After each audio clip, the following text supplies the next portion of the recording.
Today, we are in New York City's midtown area to check out a little pop-up of a gone but not forgotten bar called Blacktail. Please come along with me as we try some drinks, check out the menu, and take a look around the space and see if this place measures up to the original.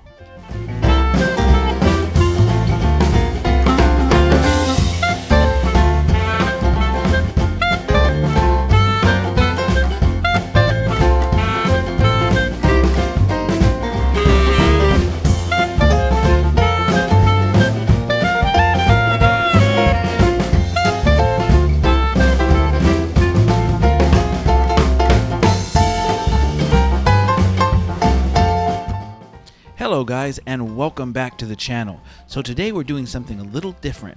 We're going to do a pop-up. And this is a pop-up of the former bar called Blacktail.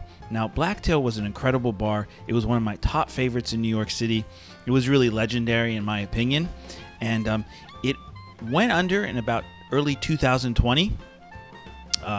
And so unfortunately, it's no longer around, but some of the ones originally involved in Blacktail opened up this pop-up, and we're going to take a look at it today. Now, to understand the significance of Blacktail, let's go into a little history about how it started, when it started, and what was involved in the original space. So Blacktail opened its doors in 2016 in early August. I would say around August 15th, if I remember correctly. I was there, I believe, the first day they opened, or one of the first days. And it was founded by Sean Muldoon and Jack McGarry, and they were the founders of Dead Rabbit. And they had a very unique idea to have this Cuban bar to experience the lush life based on the Prohibition era. And it led them to receive global recognition. Now, what was the idea behind Blacktail? Because to understand it, you have to kind of know the history and what they were aiming for. Well, you have to understand the history of the Prohibition era to understand this. So the Prohibition was started and introduced nationwide in 1919 under the 18th Amendment to the United States Constitution. And the Prohibition led to what history refers to as the American bartender invasion of 1920s Cuba. And along with that came an era of liquor tourism. During this time, flying boats became a popular way for these liquor tourists to drink legally during the Prohibition by traveling to places such as Cuba. One popular transportation was the seaplane, and that ran between New York City and Key West and became known as the Highball Express. And this is because it transported wealthy passengers to Cuba during Prohibition. Now, this fleet of seaplanes was later christened the Blacktail Fleet. So now, fast forwarding to when the bar opened in 2016, it sat atop Pier A Harbor House at the feet of the Hudson River, very close to the financial district, and they decided to start a Blacktail bar there as kind of a homage to the 1920s era Havana. And really, what I also appreciate is the location. Now, while some might not like that location, it's so historic because it's in the area of where those original planes took off. So it kind of lends perfectly into the homage of 1920s Cuba and that era of the Blacktail Fleet there. You can really see the beauty of this bar from the entrance up these stairs down into this hallway that has like a cigar humidor, then moving into the main space. You can see just how wonderful it was, all that 1920s artwork on the wall to kind of put you in the mood of that Havana, Cuba from that particular era. And then it's really cool, the little touches on the bar, like the Ernest Hemingway plaque there. Really like to see that. Also, the bar itself, you have the artwork behind there, which they did change up later, but I really like that artwork to start off with. And then, of course, as you can see there, when you entered, they did the exact same thing that Dead Rabbit did. And they have that little sample drink. It was a sample frozen daiquiri, which was really delicious. Now here you can see the original Blacktail menu. It was hardbound, so a lot of the same inspiration as Dead Rabbit, which makes sense because the owners of Dead Rabbit also started this bar. And then right there we can see the menu, how it's separated to sections. It was a massive menu. You can see a delicious punch. I remember that. I don't know if that was the Mary Pickford, but it was so good. And so you can see some of their punches there. Then as we move along, You can see they move on to sours. I also showed highballs at the very beginning there, so they have all the categories. Their sours are delicious. In fact, I plan on trying a few of them today. And then, of course, right here you have their stirred drinks, which is really nice to see, and all separated. So you have their Manhattan variations, and we can see one right there. Really delicious, really well done. And then, of course, next on the menu, you're going to have your old-fashioned variations, which were really good as well. And you'll see some of the pictures of those coming up. And so really, this bar was really quite exceptional. And in fact, they were recognized. They received global recognition, including Best New Opening from World's 50 Best Bars and Best New American Cocktail Bar from Tales of the Cocktail, as well as being a finalist for World's Best Cocktail Menu every year they were open. Now, right there, you can see the Tres Leches cake. They had a really good menu. Really enjoyed eating there and ate dinner there several times. So you can really see that they had accolades, they had run awards, and they were really just an exceptional bar. So what happened to Blacktail? Well, Blacktail served their last drink around January 11th, 2020. And there were multiple comments on why they stopped. There were definitely financial reasons. The location was huge, but it didn't bring as much foot traffic as they were liked. So there was definitely difficulty running the bar. However, in talking to many people, they did say the bar was profitable and it was popular. However, there are a lot of rumors, and I did talk to some people who have been there a long time and who mentioned some issues with the leasing. Blacktail had the whole top space, and that was huge, but the bar only took a portion of it. And I think they were subleasing it to some catering companies in the area. This is what I was told, so this is not verified.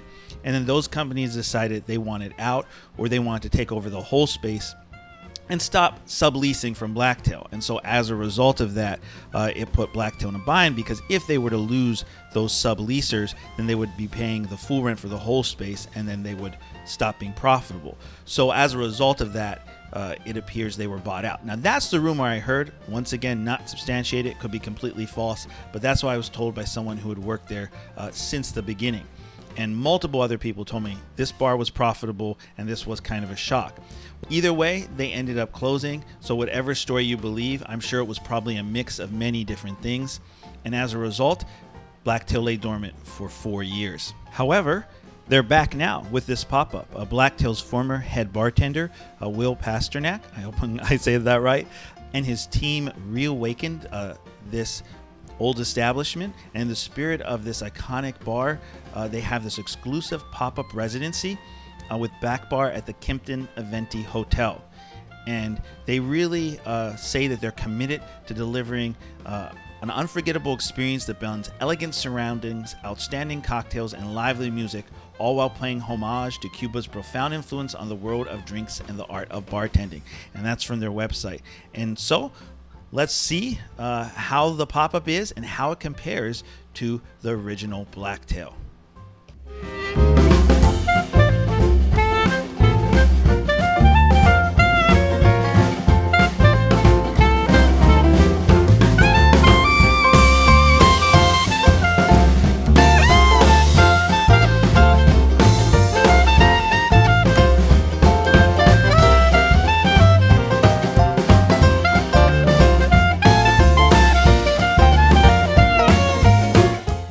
Well, now that we've grabbed a seat at the bar, let's take a look at this menu. It looks pretty awesome. I like the fact that it has, it seems, 24 drinks.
So what a delicious drink.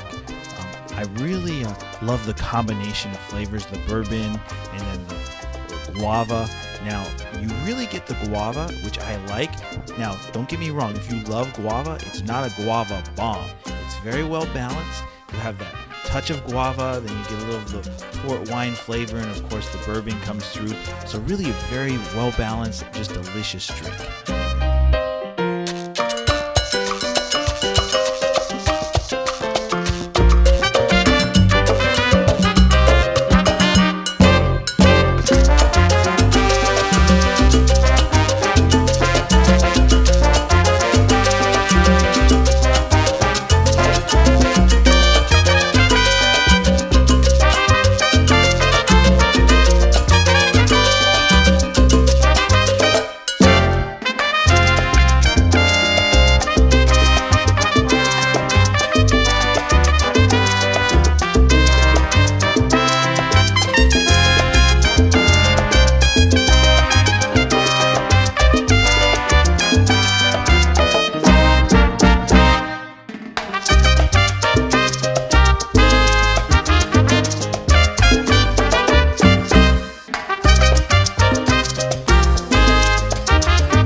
I really like this one.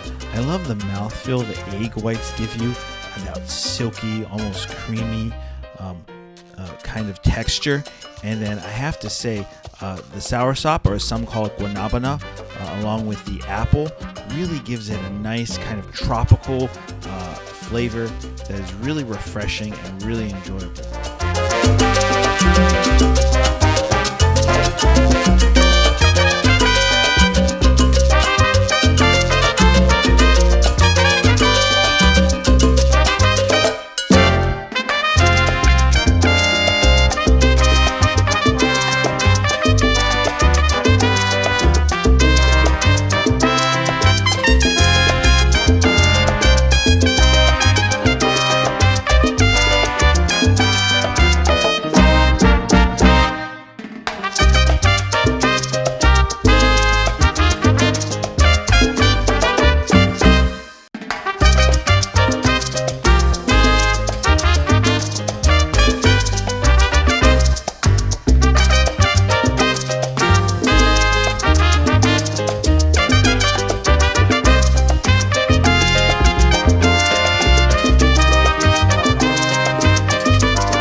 So what I really love about this drink is that all the flavors go together so well.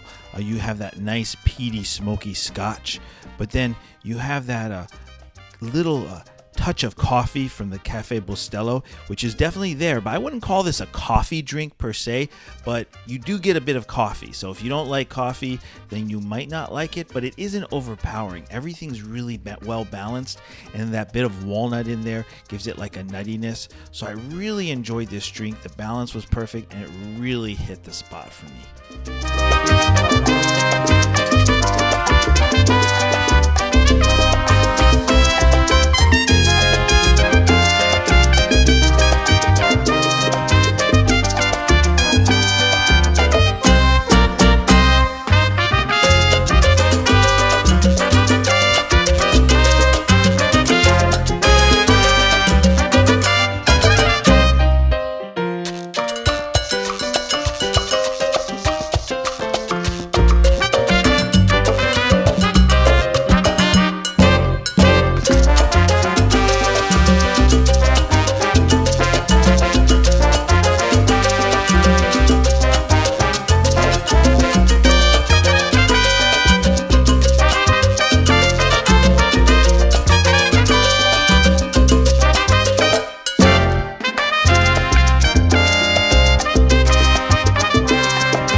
looks like we're all done, so time to pay up and head out.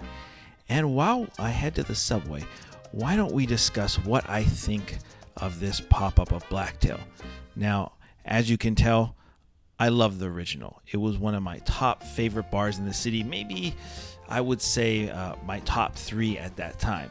It was just incredible. I love the drinks. Well, I have to say that this place definitely measured up to the original.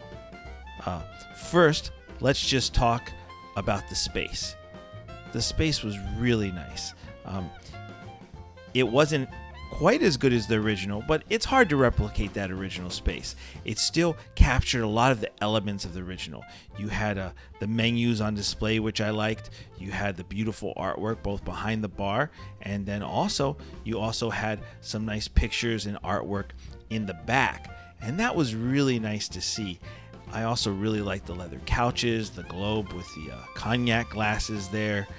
Everything came together so well, and I felt like even though it wasn't the original space, it really captured the essence of the original. So I really liked the space. Now, of course, let's talk about the most important thing, the drinks. What did I think of the drinks? Were they as good as the original? Well, I have to say they did everything right with this cocktail bar. From the menu, which was really well done, to the choices that they made of the drinks. But let's start with the menu. So thinking of the menu, first of all, and I mentioned this earlier, the size of it, 24 drinks. They didn't wimp out with these little 12-drink menu, 16-drink menu. No, they went a nice solid 24. And that was really good because it gives you a chance to try all different kinds. And that's another thing I really liked about the menu. When you look at the menu, you see how it's separated into different sections. For instance, you have your highballs, and then you have your punches and your sours, and then of course you have cocktails and old fashions. So you have a really good selection there, and the fact that it's separated, I really like that because it makes it really easy to find exactly the kind of drink you're feeling at that moment. Now right here, as you can see from the footage, I'm having a drink I really enjoyed called the Hotel National. It was excellent. Really the flavors of the apricot and the pineapple just really hit the spot for me, and I really enjoyed them immensely. And that brings us to the actual drinks themselves. They were just as good as the original. They were creative. They had all the right balance, all the right flavors. Some were refreshing. Some had a little more complexity to them. But every one I tried was at least good. Of course, I had my own personal favorites I really enjoyed. But every one of them, none of them were unbalanced, too sour, not sweet enough. All the flavors that were supposed to be there were there. So I really like the drinks that were on the menu. In fact, this one I'm drinking right now was really quite delicious. The One-Arm Bandit, it had that nice smoky scotch and then that little pop of peach in there. So I really enjoyed that. It was very crushable. So then, of course, as you can probably tell, I would definitely return. In fact, if this place was to remain open long term, or if they were to find their own spot and Blacktail was to reopen, I would 100% be a regular there. It would be in my rotation. I would be taking visitors there, people from out of town. There is no doubt that I would be there probably all the time. It would be one of my top bars once again. So from that perspective, it's at the top. Now, let's take a look at it from the perspective of someone visiting the city. Is this worth you visiting? Absolutely 100%. This is a must visit whether you live in New York or you're traveling from across the world. This place is fantastic. Also, it's a pop-up, so it may not be around that much longer. If Blacktail doesn't find a permanent home, then this may be your only chance to find drinks from this legendary bar. So definitely, if you're visiting New York City before it closes in the next few months, definitely put this at the top of your list because this is a must visit. Now, of course, let's take the variables. Is this worth traveling? Let's say you're staying in Uptown or you're staying in Brooklyn or Queens. Is this worth a long trip? Absolutely. the travel factor, I would travel across the city to have a drink here. This is a destination cocktail lounge. Now, is it worth the wait? Well, I found that there wasn't really a wait here when I came to visit, and I think generally speaking, you can make reservations, but personally, I think you'll be fine walking in. I haven't been here on a Saturday, so maybe they get super packed on Saturday, but it's definitely worth a wait. Now, if it wasn't a pop-up, I'd say, because I don't like to wait for anything as a New Yorker, I just don't like to wait. But if it wasn't a pop-up, then, I would still say it's worth a medium wait, maybe 30 minutes to an hour. However, since it's a pop-up, since it's temporary, I would wait quite a long time to get in here. It's worth that much. And if I was visiting, then yes, it's definitely worth a longer wait, because this might be my only chance to try it. So I definitely, if you're a tourist visiting the city, or if you want to try one of the top cocktail lounges in the city, then I 100% recommend you have to give Blacktail a try.